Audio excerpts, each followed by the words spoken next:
Quando ouvimos falar de crónicas, geralmente pensamos a associar a algo que conta uma história, ok? Ou uma notícia. Uma crónica é um relato de um facto. Não é por acaso que, mais nos Estados Unidos, há muitos jornais que têm o nome de Chronicle. Há o Chronicle de São Francisco, há o Chronicle de Houston. Em vez de chamar jornal, chamam-se de Chronicle, de crónicas. Eles associam o dar a notícia ou o jornal que apresenta as notícias como uma crónica. Mas eu não posso utilizar essa expressão de crónica como uma mera relato informativo para o livro de crónicas, porque é muito mais do que isso. O livro de crónicas, ou os livros de crónicas, não se limitam a dar um relato histórico do que se passou, mas como também apresentam uma componente espiritual. E como vamos ver, há muitos relatos de factos que são suprimidos neste livro por um motivo específico. E há factos que não são contados noutras passagens da Bíblia e que são contados aqui por essa mesma razão que vamos ver hoje. Portanto, isto não é um relato ipsis verbis dos factos, é um relato, mas com um fim editorial. O que é que eu quero dizer com isto? Quando nós temos uma linha editorial, há certos jornais que são jornais mais de esquerda ou jornais mais de direita. Ou seja, a linha editorial deles é mais de esquerda ou mais de direita. Certo? A Bíblia, e neste caso o Espírito Santo, quando inspirou, vamos ver Esdras a escrever crónicas, todos julgam que tenha sido Esdras, vamos ver porquê. Eu acredito, e é mais do que evidente, que o inspirou a escrever crónicas não como um relato histórico ipsis verbis, mas como um relato histórico dentro de um editorial, ou seja, dentro de uma linha e de um objetivo específico, que vamos ver qual é. Em rigor, o livro das crónicas, no velho, aliás, quando foi escrito, e mesmo no hebraico, está tudo completo num só. O primeiro e o segundo é um só, é crónicas. Portanto, no hebraico, crónicas inclui o primeiro e o segundo. Nós dividimos o primeiro e o segundo livro de crónicas, mas no hebraico são só um livro. Existe uma interpretação generalizada, tenha sido Esdras a escrever este livro, por vários motivos. Para já, porque a forma como o livro de Esdras está escrita linguisticamente para com os entendidos, de acordo com os entendidos, é idêntica à forma como linguisticamente as crónicas são escritas. Depois, os temas, o templo, sacerdócio, questões ligadas à música no templo, questões ligadas às portas, tudo que tem a ver com o templo, há aqui uma conotação muito sacerdotal no livro das crónicas que faz sentido do ponto de vista de Esdras, que era um sacerdote. E depois é curioso, a forma como termina Crónicas, o segundo livro, é igual a como começa a Esdras. Os últimos 2 parágrafos do segundo livro de Crónicas são iguais aos primeiros parágrafos de Esdras. E se depois vocês tiverem cuidado e quiserem ver, vão reparar como aquilo é quase um copy-paste e é tudo muito idêntico. Portanto, é generalizado, apesar de não estar aqui escrito, muitos acreditam fielmente que tenha sido Esdras a escrever o livro das Crónicas. Agora, Esdras escreve para um povo em que contexto? Que está a regressar do cativeiro babilónico. Vocês recordam-se que Esdras vem primeiro e depois a seguir vem Neemias? Certo? Eles estão a regressar do cativeiro babilónico. Passaram por uma fase difícil em cativeiro. E o objetivo de Esdras escrever o livro das Crónicas é recordar-lhes da história a um povo que estava a voltar a refundar uma nação. E nessa base procura recordar da história, mas com princípios espirituais que dê força ao povo. E há muita coisa triste que ele não registra aqui, porque quer dar um componente espiritual editorial. Estão a ver a ideia? Que dê força, que dê energia. E eu já vou concretizar isso. Ok? Estes segundos 2 livros das Crónicas cobrem o mesmo material histórico que o segundo livro de Samuel, primeiro livro de Reis, segundo livro de Reis, mas com lições espirituais diferentes, com focos diferentes. O primeiro livro das Crónicas tem uma pessoa em centro, que é o rei David. Não vou falar outra vez de David e Golias, mas é o rei David. O seu nome é citado mais de 180 vezes no primeiro livro das Crónicas.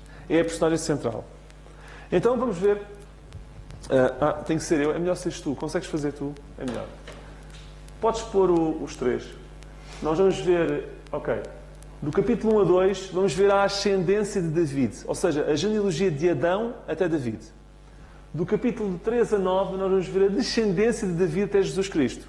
Ok? Desde David até o cativeiro, depois regressando do cativeiro até Jesus Cristo.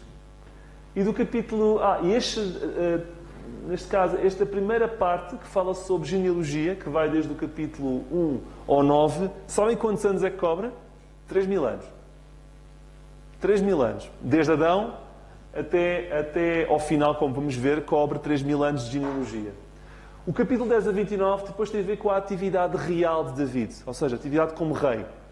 Esdras pega nisto e diz assim, vamos agora fazer aqui um resumo do que foi o reinado de David, desde que ele pegou na coisa. E é isto que temos do capítulo 10 até ao capítulo 29, e aqui 30 anos são cobertos, não 3.000. Começando então na ascendência de David. Ok? Portanto, eu não pus o Adão, porque senão não chegava. O organigrama tinha que ir até lá ao fundo. Então vamos pressupor que estamos em Abrão e Sara. Abrão e Sara, eu estou a sintetizar a genealogia que está naqueles capítulos, está bem? Tiveram Isaac e Rebeca geraram Jacó e Esaú, o Esaú fica por ali, boa. Depois o Jacó, como sabem, Levi, Simeão, Ruben, mas destacamos Judá, e Judá e Tamar geraram Pérez e Zerá. Não sabemos qual é a mulher de Pérez, mas sabemos que Pérez é o antepassado direto de David. Pérez gerou Hezron, a esposa não sabemos quem foi. Depois, Jerameel, Ram, isto está em inglês, atenção. Caleb, depois Ram gerou Aminadab, com quem também não sabemos. Nachon, com quem não sabemos. Salmão, com Raab. Sabem quem é esta Raab? É de Jericó. E há quem diga que Salmão teria sido um dos espias que foi a Jericó e que se encontrou com ela lá na casa, segundo a tradição judaica. Um daqueles espias que ela protegeu mais tarde, ele engraçou com ela e casaram. Isto sendo as tradições judaicas, ok? Eles deram origem a Boaz, sabem quem é, não sabem? Pronto. Que casou com Ruth. Ruth gerou Obed, neste caso a esposa de Obed, não sabemos quem era. Gerou Jessé, a mulher de Jessé, não sabemos quem é, mas gerou o rei David, ok? Isto de uma forma muito sintética, assim faz sentido ver genealogia, não é? Assim já é mais fácil. Podíamos ter feito o Esdras, ter feito um organigrama em vez de ter escrito tanta página. E ficávamos todos a saber a genealogia. Mas pronto, passa à frente, então, para ver os pontos. Eu já citei isto, portanto, 3.000 anos de história. Qual é o objetivo da genealogia? É entreter-nos? É ser precisa. Deus não criou a genealogia para que nós passássemos um bom bocado a ler a Bíblia. Deus criou a genealogia para ser precisa, para que não houvesse falhas. E já vamos ver porquê. E vamos ver também que a genealogia termina aqui. Leia o capítulo 2, versículos 13 a 15, por favor. Em David, na primeira fase, na ascendência.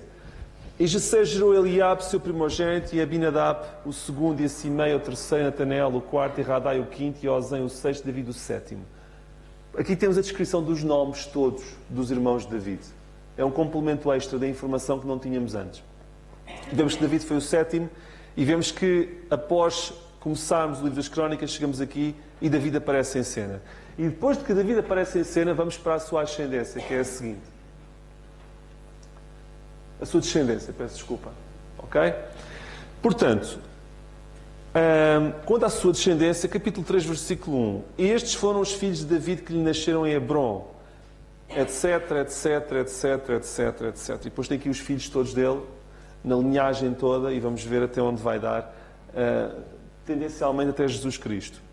Temos aqui o maior registro genealógico da Bíblia, nestes primeiros capítulos de Crónicas. E existe algo interessante neste registro genealógico. Deus traça a genealogia de Adão até David, depois retoma até ao cativeiro, retoma depois até Jesus Cristo. As linhagens que apontam para David são continuadas. As que não apontam para David são suspensas. Não sei se repararam naquela... Não vale a pena ir ver. No organigrama que vimos há bocadinho, quando chegámos a Ismael, cortou. Certo? Não tem direção a David, corta. Não conta. A linhagem vai até Esaú, ninguém fala... Não é depois dito quem são os descendentes de Esaú. Corta. O que interessa é Jacó. Ou seja, é uma genealogia seletiva, porque é uma genealogia fundamentada para chegar a David e depois para chegar a Jesus Cristo. E tudo aquilo que não vai nesse rumo é apenas citado ao de leve. Eu quero que percebam isso. A genealogia não é para ser uma genealogia extensiva de tudo, é uma genealogia dedicada e focada em David e depois no Senhor Jesus Cristo. Ok? E com isto aprendemos sempre que Deus sempre se preocupou em manter uma nação de Israel viva. Ao contrário de todos os que querem destruí-la desde sempre, como agora está a acontecer também. Porque Deus sempre quis e prometeu que da nação de Israel viria o Messias. E a genealogia tem uma coisa boa, é que é a prova viva que Deus manteve uma nação. E é a prova viva que Deus se preocupou em manter uma linhagem, a despeito de todas as tentativas do inimigo de a destruir. E não foram poucas. E isto é fantástico. Quando olhamos para uma genealogia destas que aponta para David e para Jesus Cristo, pensemos no trabalho que deu. Para Deus não há problema nenhum, que Deus é Deus. Mas no milagre que é manter uma linhagem a despeito de todas as tentativas de a destruir. Ok? E isto é algo que devemos ver além da genealogia. Para um israelita, a importância da genealogia, podes pôr as três. Havia três fatores importantes da genealogia para um israelita. Ok? Primeiro, quando eu quero comprar uma terra, eu tenho que garantir que eu faço parte daquela tribo. Porque senão, se eu for da tribo de Issacar e quiser comprar uma terra em Zebulon, eu não posso. Porque, segundo a lei, as terras não podem sair dos limites das tribos. Então eu precisava de apresentar a minha genealogia para apresentar, eu quero comprar a terra de Issacar, eu tenho que apresentar a prova de que sou da tribo de Issacar. E tinha que sacar a genealogia e dizer assim, olha, eu posso comprar esta terra em Issacar porque eu venho da genealogia de Issacar. E a genealogia servia como um salvo-conduto para negociar terras. Mas mais, a genealogia era a porta de entrada para o sacerdócio. Eu sou a tribo de Levi e quero fazer parte do sacerdócio. Ah, é? Mostra-me a tua genealogia. Na altura era o cartão de identificação. Mostra-me a tua genealogia. Ah, queres servir no templo? Mostra-me que és da tribo de Levi. Então eles apresentavam a genealogia todas, E eles sabiam, olha, mesmo Esdras, que supostamente escreveu crónicas, quando ele chegou a Jerusalém para retomar a nação outra vez e reconstruir o templo, ele foi responsável por pôr por escolher sacerdotes. Certo? Eu imagino o trabalhão de ver as genealogias de todos deles, para saberem quem é que eram os aptos para servir no templo. Genealogia. E terceiro, era o facto mais importante para a identificação do Messias. Sem genealogia, como é que podíamos saber que era o Messias? Conta-se a história real. Eu há dias ouvi isto, de um pregador que estava a falar e dizia, há dias estive aqui, estava a falar e no final, isto foi nos Estados Unidos, eu saí, eu acabei, e um dos meus assistentes foi ter comigo e disse-me assim, olha, ele chama-se o Skip, temos ali alguém na porta que quer falar contigo. Ele diz que é Jesus. E o Skip, curioso, vamos conhecer esse Jesus. E então dirigiu-se à porta, convidou a entrar, sentou e perguntou-lhe, então diga-me, quem é você? Eu sou Jesus e trago comigo o terceiro Evangelho, o terceiro Testamento. Então não, temos o primeiro, temos o segundo, eu escrevi o terceiro Testamento. Escreveu o terceiro Testamento, muito bem. E é Jesus, onde é que nasceu? Nasci em Pittsburgh. Pronto, é porque assim, se você é o Messias, tem que ter nascido em Belém de Judeia. E a sua genealogia devia apontar para isso. Olha, agradeço que até você tem um comportamento completamente herético e isto não é bom. Portanto, até que mude de ideias, agradeci que não viesse mais. E convidou-o a sair. Mas a questão é, ele apontou para a genealogia.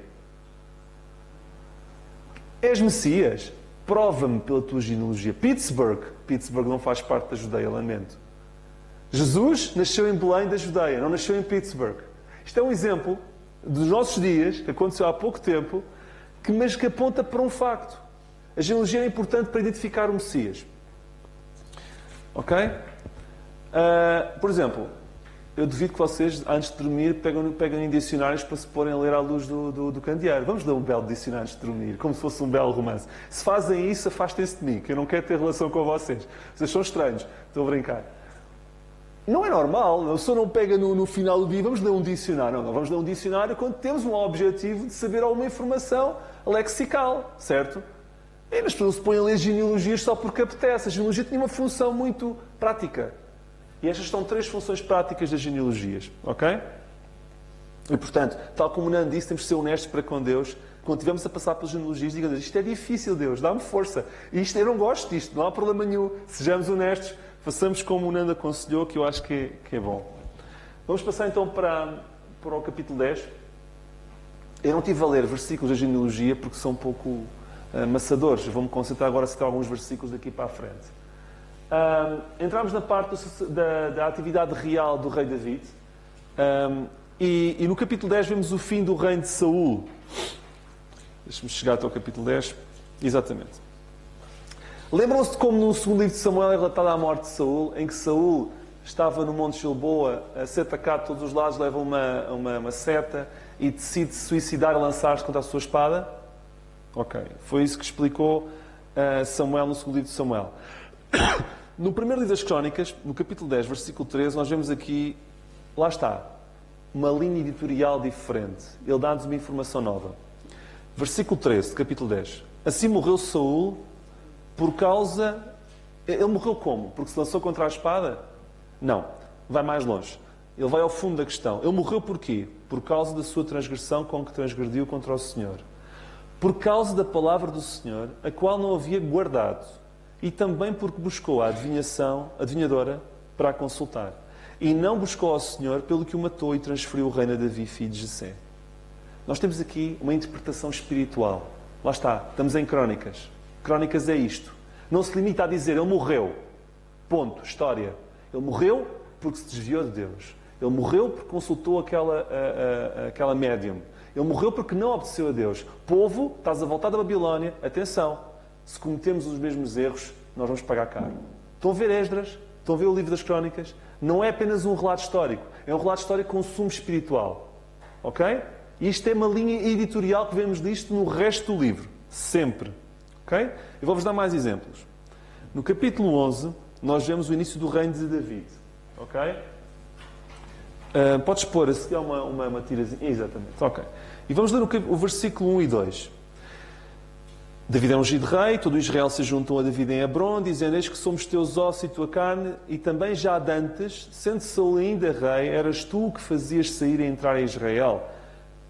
Também o Senhor teu Deus te disse, tu apacentarás o meu povo Israel e tu serás chefe sobre o meu povo Israel. Temos aqui o tesouro, o tesourinho.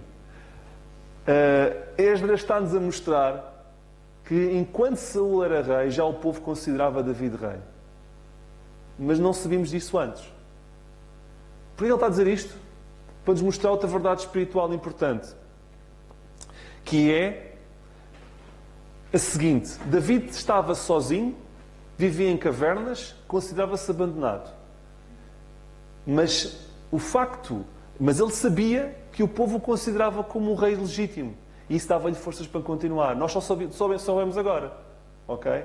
Mas é bom saber que apesar das dificuldades que possamos estar em cavernas e foragidos, Deus está sempre por trás a dar-nos força e dar-nos apoio. Saber que o povo estava com ele, devia ter dado um gás e uma energia fabulosa.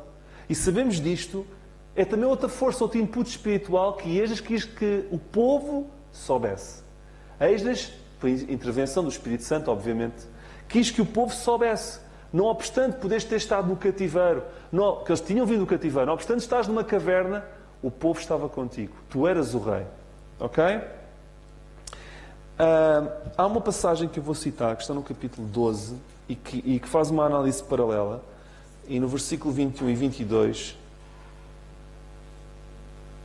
diz assim, quando David estava a fugir de Saul, vemos que todos estes varões de fama que estão aqui antes, ajudaram a David contra aquela tropa. Porque todos eles eram heróis valentes e foram capitães do exército. Porque naquele tempo, de dia em dia, vinham a David para o ajudar até que se fez um grande exército como o exército de Deus. Vejam, Saul ainda era rei, mas de dia em dia juntavam-se desertores vindo de Saul cada vez mais, até que David, quando deu por si, tinha um exército como o exército de Deus, de conjunto dos desertores que saíam de Saul.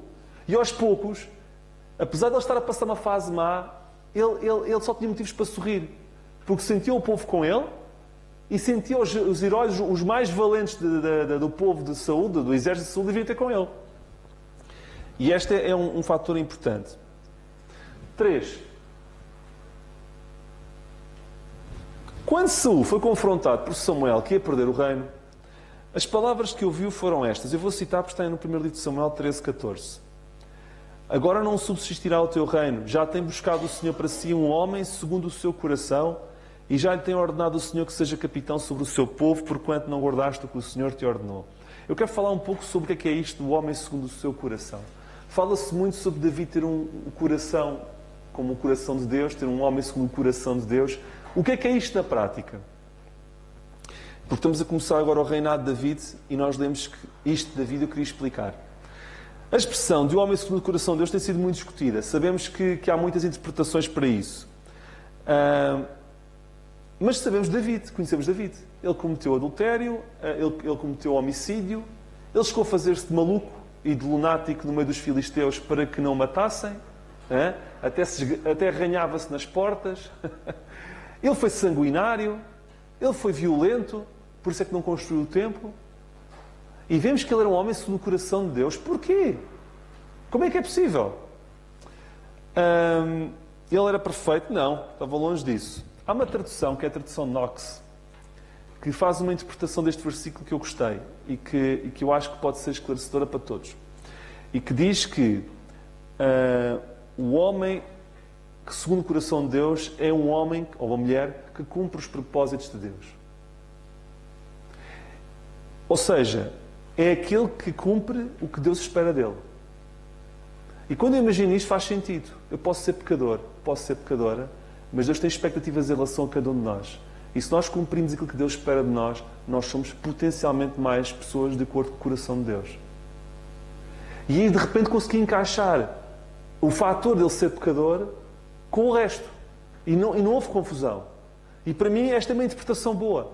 Um homem de acordo com o coração de Deus, ou uma mulher de acordo com o coração de Deus, é uma pessoa que, sendo imperfeita e sendo pecadora, procura corresponder com o que Deus lhe deu às expectativas que Deus tem dessa mesma pessoa.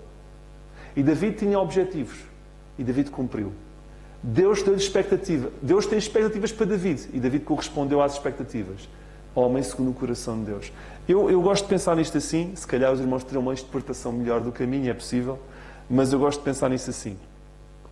E gosto de imaginar que Deus me avalia e valoriza, não pelas minhas falhas, mas pela obediência do que é suposto eu fazer com aquilo que Deus me deu. O resto do livro fala-nos do reinado de Salomão. Ou melhor, na transição para o reinado de Salomão. Porque o primeiro livro das Crónicas termina passando para Salomão. Há livros, irmãos, quero-vos dizer que há livros que eu já achei mais interessantes. Estamos no de honestidade, eu tenho que ser honesto. Que acho mais interessantes, que me dão mais, que me inspiram mais a ler. O livro das Crónicas, duvido muito que haja, um de vocês digam, o meu versículo favorito está colocado aqui no livro das Crónicas. Cá não está, no primeiro livro das Crónicas. No segundo livro das Crónicas há versículos muito bons, mas no primeiro é mais difícil. Até nas genealogias acho que é mesmo impossível, não é? Que encontre um versículo que seja o vosso versículo favorito. Mas está cá. Está cá. E eu vou só a Bíblia, quando estamos a voar, de repente não podemos abdicar de passar por cima de uma zona. Temos que passar. Seja ela bonita ou feia. Seja ela difícil ou não. Seja ela montanhosa ou não. Ok? É curioso que neste livro, ponto 4, se faz favor. O que é que este livro não tem? O que é que este livro não tem? Este livro não tem algumas coisas. Não tem referência ao adultério de David, homicídio de David, não refere à rebelião de Absalão. Porquê? Lá está, bate na mesma lógica. Mensagem de esperança. Estavam cansados de saber isso. Vinham do cativeiro, pegam nas coisas menos más, nas coisas boas, mensagem de esperança. E ele decide não falar nisso. E no que fala, dá uma conotação sempre espiritual. Estão a ver Esdras a escrever o livro das Crónicas? Não é um livro de registro histórico puro e duro como Reis. Vai além disso. É escrito por um sacerdote que dá uma conotação espiritual à história. E, propositadamente, pela intervenção do Espírito, omite os pontos mais negros. Porque, para negrume, já basta o que eles passaram na Babilónia. Esta é a interpretação que eu vejo. Claro que eu não estou aqui a falar com o Esdras, se foi o Esdras, como penso que foi, e só mesmo ele poderia responder porque é que não o fez. Mas eu acho que faz sentido isso. Ok? Ponto 5. Os próximos capítulos falam das lutas entre Israel e os filisteus. E nós vemos no capítulo 14 e versículo 8 que quando David foi ungido como rei, lemos isto. Ouvindo, depois, os filisteus que David havia sido ungido rei sobre todo Israel, todos os filisteus subiram em busca de David, o que ouvindo David logo saiu contra eles. Eu acho piada. Os filisteus tinham um ódio de morte de David, desde Golias, não é? Até calhou bem a mensagem de domingo, que tem uma continuação. O tal que nos fez passar aquela vergonha no Val de Elá, agora é rei. Esse, toca a armar, vamos ter com ele. E David não teve problemas nenhuns. Querem vir ter comigo? Então vamos preparar também as nossas armas e vamos ter com vocês. Mas há aqui uma questão importante. Se fosse no livro de Reis, aí se ficávamos por aqui. Não havia mais nada. O outro quis lutar, David concordou, também foi lutar. Mas estamos em primeiro livro das Crónicas. E por isso temos o versículo 10. Então consultou David a Deus, dizendo: subirei contra os filisteus e nas minhas mãos os entregarás. E o Senhor disse: sobe, porque os entregarei nas tuas mãos. Vemos o princípio espiritual. Oração antes da batalha. Estão a ver? Estão a ver Crónicas a funcionar? Eu quero que vocês percebam a lógica. Não é um registro histórico somente, é um registro histórico com conotação espiritual. Esdras não se limita a dizer: o outro quis ir à guerra, David também quis, encontraram-se e destruíram-se e correu assim. Não. Eles quiseram ir à guerra, foram à guerra, mas David pergunta primeiro a Deus se Deus concordava com isso. E aqui perdemos um princípio espiritual que Esdras queria passar para o povo. Antes de um desafio, convém consultarmos a Deus primeiro, para percebermos se Deus concorda com esse desafio. E só quando Deus disse: vai, porque os entregarei nas tuas mãos, então David foi e ali os feriu. E correu bem. Estão a ver a importância de consultarmos a Deus? Estão a ver a forma como o livro está escrito? Para quando há conteúdo espiritual. Ponto 6. Ponto 6, nós vemos, eu não vou perder muito tempo aqui, nós vemos ainda falta um bocadinho, mas eu vou terminar, não vou terminar às 10h30 nem pensar, mais uns 10, 15 minutos eu termino. Vemos a passagem da Arca da Aliança, que a Arca da Aliança foi tomada pelos filisteus, ok? E ficou muito tempo, e depois os israelitas retomaram e conquistaram a Arca da Aliança. Aliás, não retomaram.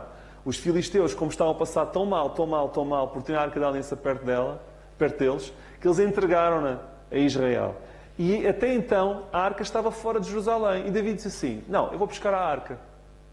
E do capítulo 13 ao 16 vemos os passos para buscar a Arca. Só que foram buscar a Arca com muita música, com muita alegria, mas não foram buscar a Arca como Deus quis que fosse buscada. A Arca devia ser buscada não num carro de bois, como eles colocaram-na, mas colocada aos ombros dos levitas, em particular dos coatitas. Ninguém podia tocar na Arca e transportar com varas. Era essa a lógica. Só que David não fez isso à primeira. E porque não fez, morreu Uza. Quando a Arca estava em cima do carro de bois, que não devia ir, devia ser transportada por pessoas e não por animais. Uma questão de respeito. A Arca começou a tombar e Uza pôs a mão e morreu. Fizeram um luto nacional. Durante um tempo ninguém mexeu na Arca, mas David depois fez a coisa bem feita e correu bem. A questão que vale milhões de euros e de dólares é: compensa fazer as coisas à nossa maneira?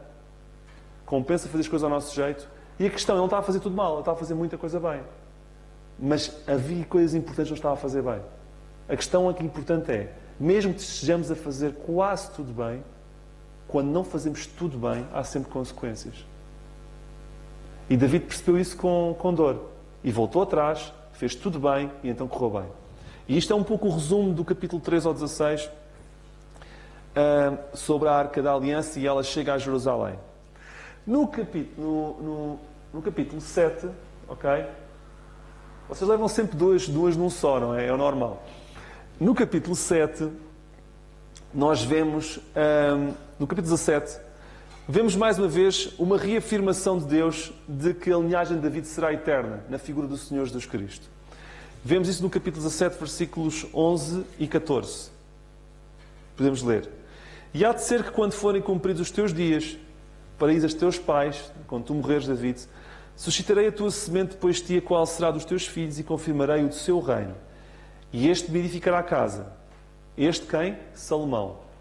E eu confirmarei o seu trono para sempre. A quem? A Salomão? Não, a Jesus.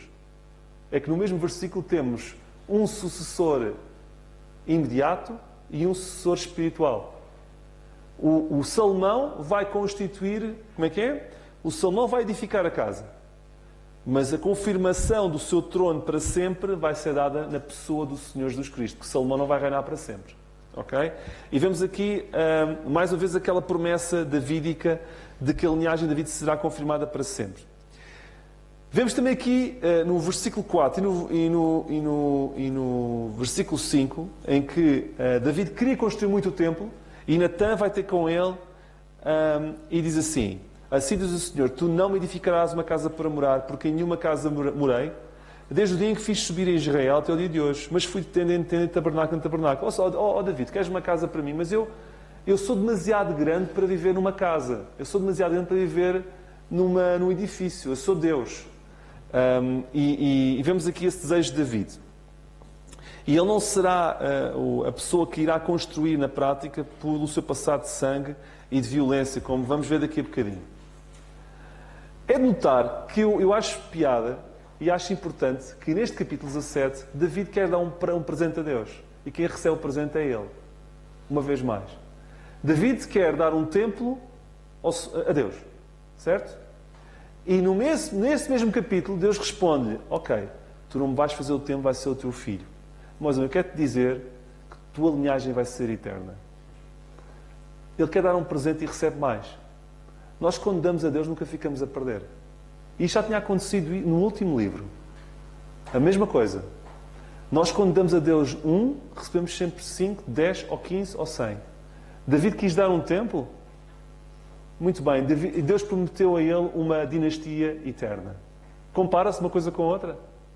O facto de ele saber que os filhos dele, que a geração dele, a descendência dele... Isto para um rei que estava, e que num contexto sempre de guerra, em que havia aquela preocupação: será que o meu legado vai continuar? Será que a minha geração, os meus filhos vão ser reis? Como é que vai ser os meus bisnetos, quadrisnetos, etc.? Vais ter uma linhagem. Eu prometo, vais ter uma linhagem. Isto é o melhor presente que David podia ter recebido. E quando nós damos a Deus, Deus nunca nos dá bens a seguir. E isto é muito importante sabermos. Quero que percebam, e no capítulo 22 temos isso, versículos 6 a 10, não têm que ler, mas foi David que preparou tudo. David preparou as plantas, David preparou os materiais. A mente por trás do templo não foi Salomão, foi David. Salomão foi o construtor de legos. O David pôs os legos todos em cima da mesa.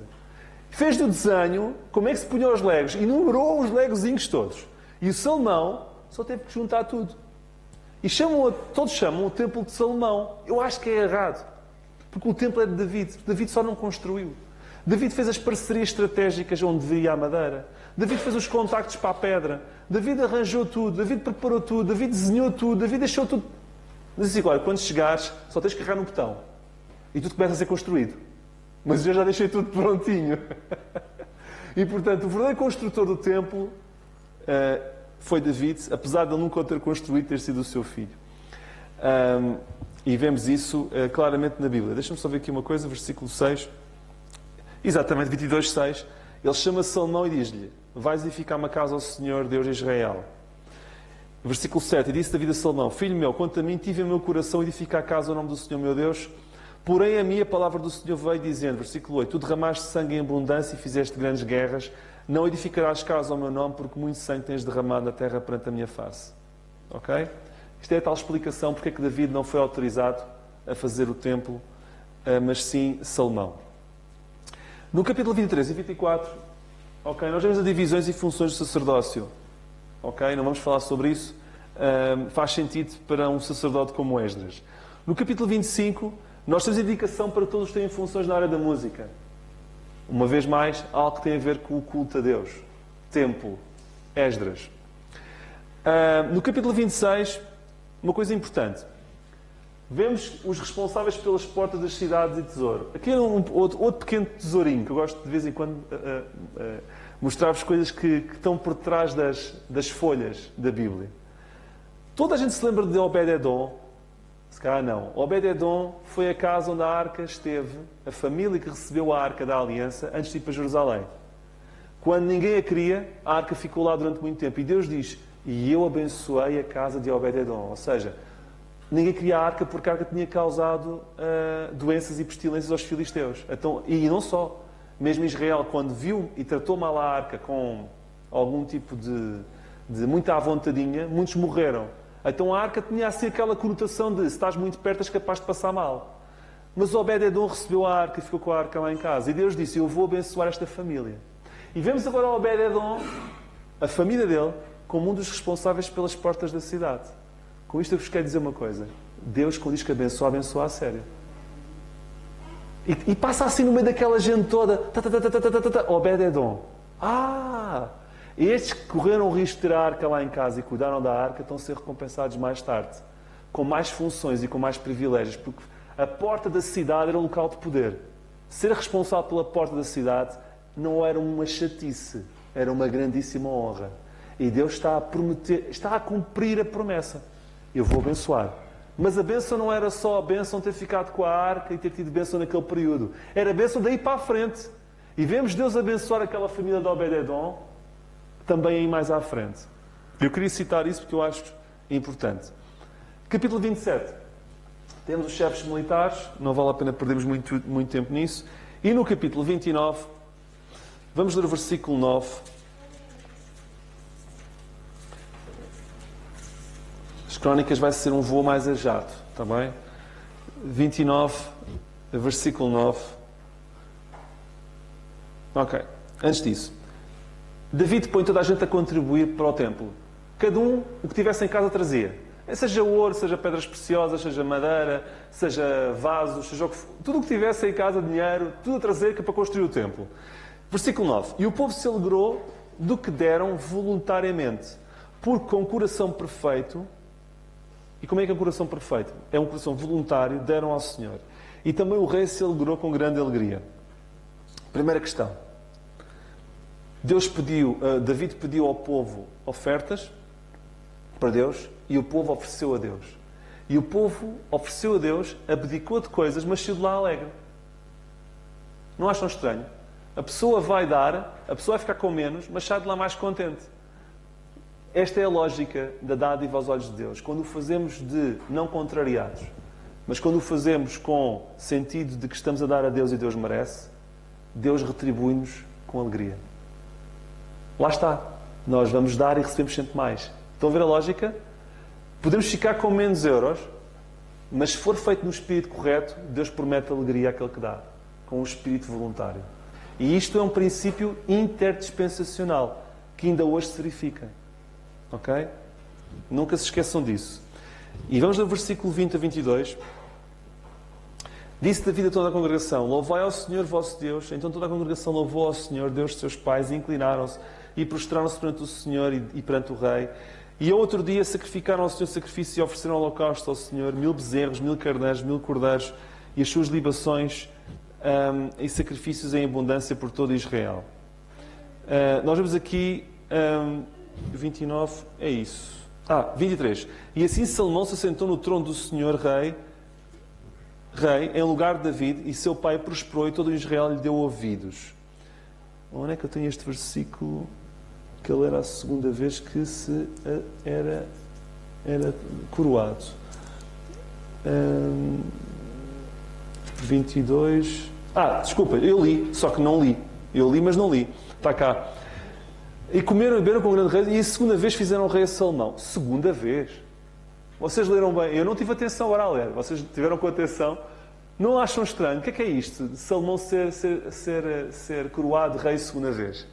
Lembram-se, deixa-vos ter contado no último livro dos reis, no segundo, que tiveram que fazer Salomão rei à pressa? Porque Adonias queria tomar o lugar dele. E Natã avisou Batseba, e Batseba avisou David, já David estava assim, já a passar-se para o outro lado. Meu velhote, assim, isto não pode ser, é Salomão que tem que ser. Todos para a fonte de Gion, coroar Salomão, primeira vez. Mas foi uma coroação discreta e privada. Aqui não. Aqui foi a segunda coroação pública, envolvida em sacrifícios, envolvida em ofertas a Deus para o templo. E aqui, então assim, David fez assim. Agora, aquela foi uma privada para evitar uma rebelião. Aquela foi uma privada para evitar que ele não perdesse o trono. Agora, vamos fazer as coisas como deve ser. Faz aquelas festas de aniversário. Fazemos a festa de aniversário para a escolinha, só para aquelas pessoas da escolinha, para os coleguinhas, e depois fazemos a festa de aniversário para a família toda. Estão a ver? Aqui foi a segunda festa. Foi a festa para a família toda, para toda a gente. A outra foi uma festa privada. E o que eu tinha para vos dizer sobre o livro de Crónicas era isto. Eu espero sinceramente que possam valorizar mais as genealogias daqui para a frente e que sejam sinceros quando tiverem dificuldades a passar por elas, porque Deus entenderá. E percebam que o livro das Crónicas e o segundo o segundo livro das Crónicas é um livro completamente diferente. É um livro com um sumo, pelo menos do meu ponto de vista, e com uma riqueza e com lições espetaculares, a vários níveis. Este livro das Crónicas é um livro mais... não tão... É um livro que, apesar de ter muito sumo espiritual, não é um livro tão rico de muita ideia como o segundo livro das Crónicas. Com isto eu vos quero dizer o seguinte, que ainda assim, eu acho curioso a forma como ele é escrito. A gente pode pensar, mas porquê é que Deus escreve os factos? Já pensei nisso muitas vezes. Porquê é que a história de Israel é explicada tantas vezes e tantas vezes repetida? Não é. É que cada livro foca a história de forma diferente. Já repararam nisso? Os reis focam de uma forma, Crónicas foca noutra. São escritas por pessoas diferentes, que procuram destacar verdades diferentes. Numa é contada uma história, noutra é excluída outra história. Numa é contada uma história e depois dá a explicação. Noutra é contada a história, mas sem a explicação. E só quando nós lemos tudo aquilo é que percebemos o quadro todo. Estão a ver aqui como vai explicar que houve uma segunda coroação, mas não diz como é que foi a primeira. Eu, para perceber qual foi a primeira coroação, tinha que ler o segundo livro dos reis. E só quando lemos a parte toda do bolo histórico, que é composto por reis, primeira, segunda, crónicas, primeira e segunda, é que percebemos todo o complexo histórico de Israel. E espero que Deus continue a ajudar-nos a ter vontade e gosto em ler as Escrituras. Que o Senhor nos abençoe.